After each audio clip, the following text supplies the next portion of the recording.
I want to say a little bit about my own personal experience in silence at a silent retreat. For those of you who are feeling called to check this out yourself, I know it can be really helpful to hear other people's stories, and maybe not even helpful, but we just like hearing other people's stories, especially if this is something that you've never done before and you're intrigued by it.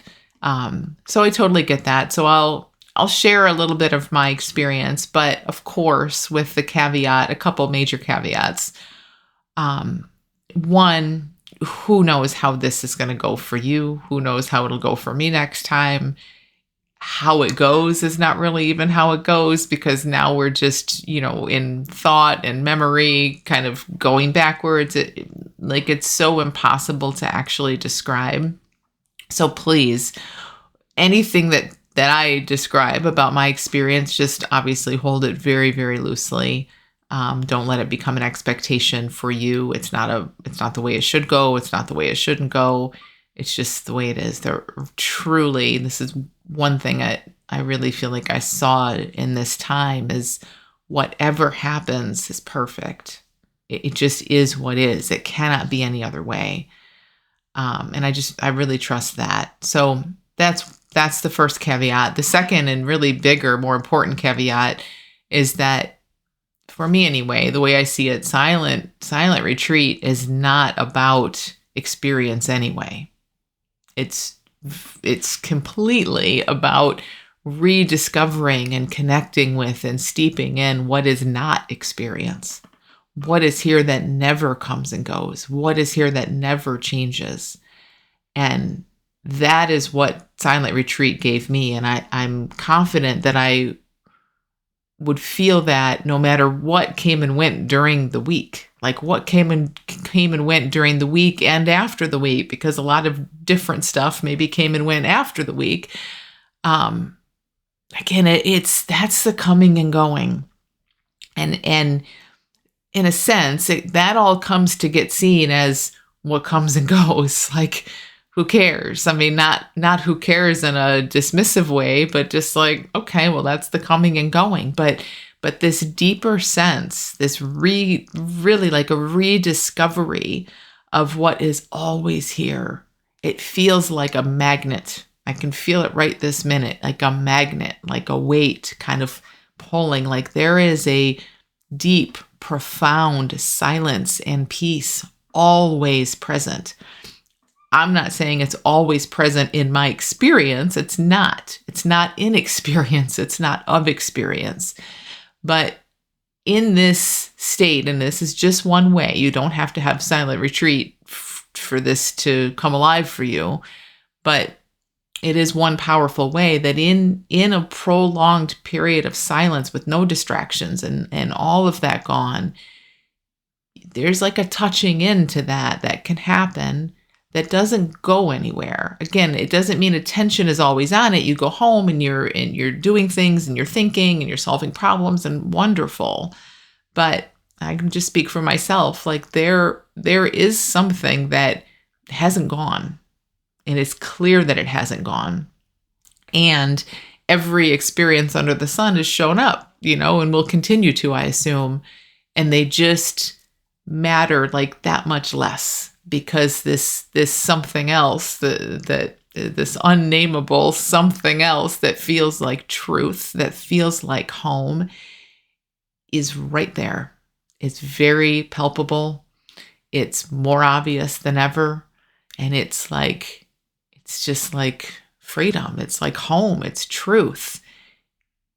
And it's right there. And that came to life. Maybe that had been coming to life long before silent retreat. I think for me it had been, and it was, but it feels like there's something about that specific, prolonged period of time of just steeping in that really brought it to life more. And again, I can't even say that that's really how it works. It just, that's my experience. That's how it feels to me.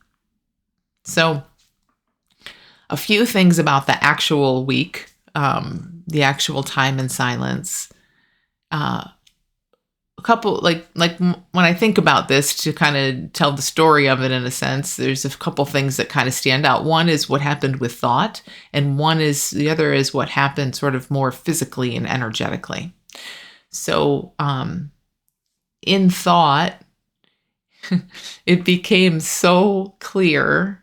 So thought was really loud and chaotic and crazy and unpleasant at times, and it was also sort of dead silent at times, and everything in between.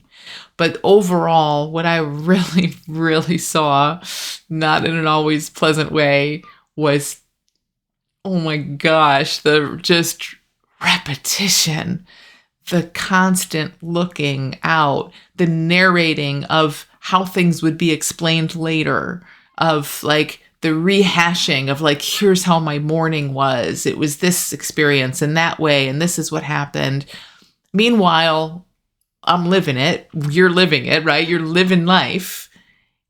And this narration is just an overlay, a rehashing. Again, like, here's how you might tell the story later. Like, oh yeah, this went this way, but it just happened. Like, we don't need that. So that piece of it, wow, like popped out like I can't even describe. I mean, just wow, that is always going and always happening, and so unnecessary. And that felt very like impersonal, that feels like, yeah, wow, I see how the mind does that. There were things that felt a lot more personal. I saw how some of these thought patterns play out specifically here. I mean, who knows? I don't know. But about this character, about me, and what I need and what I don't have, and what people think and what I think about people. And so much of that, you're in these conversations and you start to really get a sense of that for sure. But this time in silence took that to a whole new level. Like, it wasn't just a little insight like, oh yeah, my mind likes to worry about what people think about this or that type of thing. It was watching it happen in real time. And that, I think, is one of the just major values of benefits of having this prolonged time in silence, is you have nothing else to do. You literally are watching your mind come up and draw you and create you with all of your insecurities and all of your strengths and all of your problems to solve later. You're watching this happen in real time for many days in a row. You cannot watch that happen in that way and not come to see it differently. I mean, it just came to be this process. And again, I knew it as a process before, but that's not the same. For me anyway, it was not the same. I knew it as a process. I had felt it as a process in my everyday life even. I go for walks and sit and work and notice thought talking about me and note that. And so that's all been very helpful, very illuminating. But nothing compared to no outside life, no distractions. You're in this safe little cocoon and you're literally watching this play out when it does in real time, and there's no distraction from it really. So you just are seeing it in a new way. So the whole sense of a me, it was so absolutely clear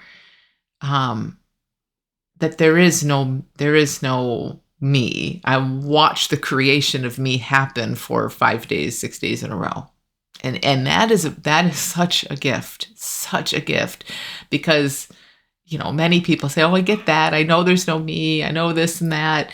But to literally watch the creation of it in that way, along with, again, the me comes with all the me's traits and qualities and insecurities and worries, and to watch that and then also watch it dissolve, very impactful.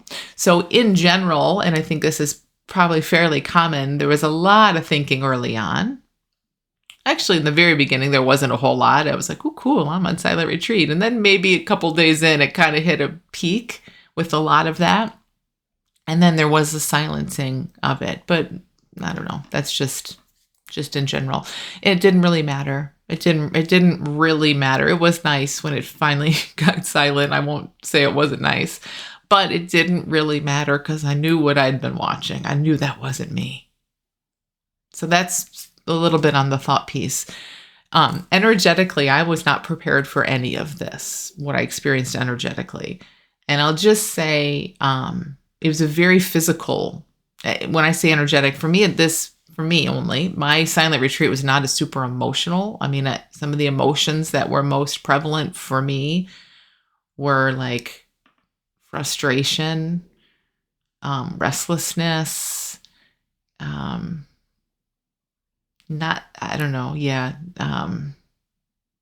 those two, I suppose. Others, totally different. I mean, I was in a room with a lot of other people. You will be as well. And who knows, but it seemed like people were going through grief and people talked about anger coming up and all kinds of stuff. So it doesn't matter. Whatever needs to come up is going to come up. But in my experience, energetically, a lot happened. And I've heard this explained, I don't know, but I've heard this explained as like when all the attention is up in thinking, and also there's so much attention that goes into interacting with other people and just living our lives, solving problems and thinking and driving places and doing things and working. I mean, that's taking a lot of energy and it's putting a lot of attention outward. On silent retreat, that doesn't happen. You don't even look at people. You aren't making eye contact. You aren't saying bless you when someone sneezes. I mean, it's all sort of inward, so to speak. It doesn't feel inward, but it just feels like it's here. It's not diffused and given away. And maybe that's why, again, I don't know this for sure, but that's an explanation I've heard. There was a lot of physical energy. At some point around day 2 or 3, I felt like I was on an airplane during takeoff, where you feel this like gravitational pull on your body. I woke up many times in the middle of the night on retreat in my bed and felt like I had weighted blankets on me. It wasn't scary. It wasn't unpleasant in the least. It's kind of, I kind of enjoyed it. It was just kind of cool. It was like, wow, what's going on here? But just to say, like, it was a big, and coming home for probably 2-3 months at least afterward, there was a lot of energy moving. And I just share that because I think it's kind of common. You could feel the energy build in the room. So when you're in the room in silence with other people, that's why I think doing this with others is more powerful than doing it on your own, probably in many ways. There's an energy that builds in the room. You feel it. That room feels different on day 1 than it does on day 4 and 5. So it's kind of cool. I mean, those are some of the major things. Again, all of that pales in comparison. I share it because I know there's questions and I know people are curious. When I got home, I should say this, there is a little bit of a integration, it's fine. I mean, I was advised to just maybe don't book yourself super busy the first day you're home or the first 2 days. And I didn't take that advice, and I probably could have. It was kind of hard to talk after a while, after not talking for that long. It was like just physically almost like my body just wanted to everything wanted to sort of stay here. So talking happened less than typical. I remember times of like just sitting at the dinner table with my family, like in the few days right after, and I would feel like a thought form that would have been spoken, but there was almost like it would just sort of fall like, nah, I don't have the energy to say that. And it also didn't need to be said. It was like the chit chat and the filler stuff and all of that was just like, it was almost just things were very simplified and pared away. And that all kind of everything's fine. Or I could work and converse and talk as needed. But I think you probably do in general feel different for a bit afterward. But again, I'm sharing this experience because there are questions I would have loved to, and I did. I sought out people's stories and things like that a little bit before I went because it could be just such a mystery. But please hold them loosely and know that This is not about an experience. If you want a week of an experience, some wild experience, there's many other things you can do. You'll have it. You'll have a week of experience on silent retreat, but that is not the point. The point is what is not experience. And there is no greater gift. I mean, what is more palpable, what is felt and palpable and known to be home and truth. And it's like this refuge.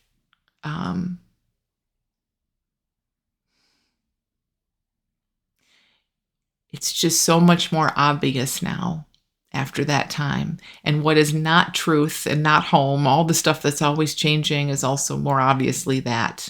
So much more obviously so. And I would not trade that for anything in the world. And it's very hard to describe, very hard to put into words. But that is why I'm leading this. That's why I feel everything I can do to support people is moving more in the direction of silence than more words and more talking, because there is just something that is indescribable. It's silent, but it is very known and it is very felt and it is familiar. You will recognize it. You'll recognize it as who you are. You will recognize it as the truth. And that has a chance to really come to life when you give yourself this kind of opportunity of shutting things out for a short period of time and just listening to life, letting the silence teach you rather than having repetitive thought try to teach us all the time.